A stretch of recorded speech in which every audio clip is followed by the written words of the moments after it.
41% of people set New Year's resolutions and goals every single year. And out of that 41% of people, only 9% actually are successful by the end of the year. In this video, I'm going to show you guys what the 9% do to statistically have a higher chance of hitting their New Year's resolutions and goals, so that hopefully you can join the 9%. So here are the 5 things that people who hit their New Year's resolutions do differently, and I'm also going to have some statistics to back it up.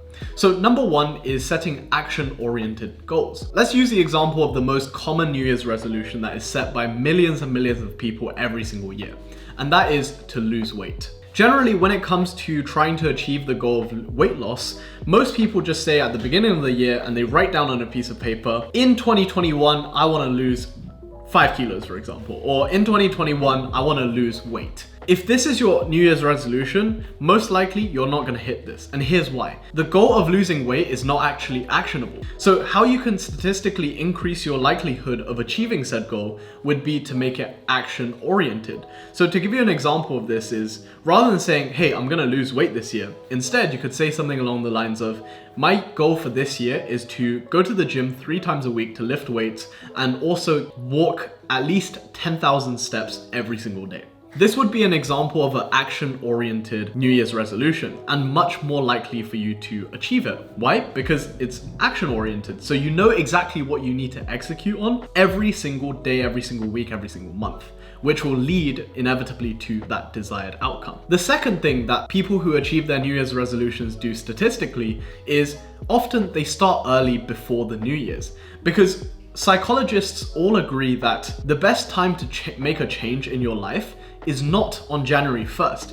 It's actually at the time when you desire that change the most. Most likely, that's not going to be on the 1st of January, right? So starting early or starting at a time when you feel change is necessary, it's going to make it much easier for you to start the year with the right momentum and carry that through till the end of the year. And statistically, more times than not, you're going to be much more likely to achieve that desired outcome or New Year's resolution compared to someone who set a kind of like a wishy-washy goal and started January 1st. The third thing is setting realistic goals. So 35% of people who set goals for the new year reported that they had failed because their goals were actually unrealistic, or they perceived them to be unrealistic and unattainable. This just shows that a lot of people are setting their standards way too high to a point where they almost get overwhelmed by the goal itself, paralyzing them, causing inaction. If you were to slightly lower that bar, you would actually feel more motivated to actually work towards this goal because it could seem slightly less aspirational. And the beauty of this is, yeah, everyone says,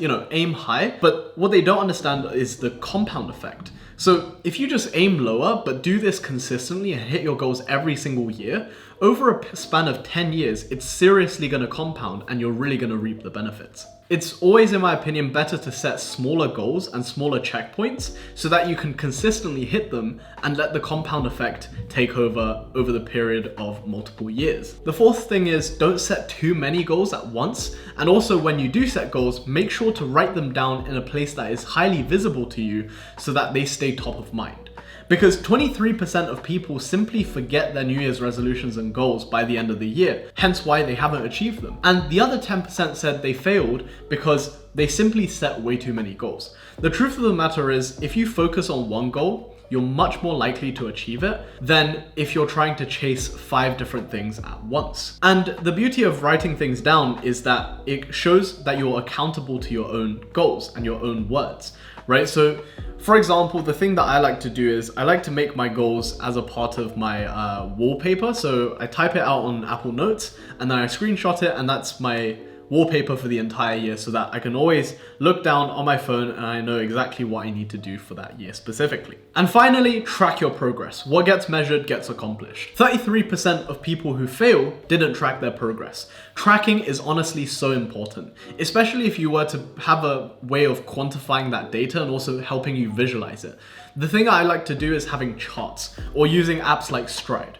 Right? The beauty of this is you're going to see this chart progress over time, and you're going to be able to also catch yourself in dips when you see, for example, if your goal is to save more money and invest more money, then you're gonna see this graph rise over time. And whenever you see like a downturn, you can catch it before it gets too late. So hopefully this will help you start your journey in terms of hitting your New Year's resolutions this year.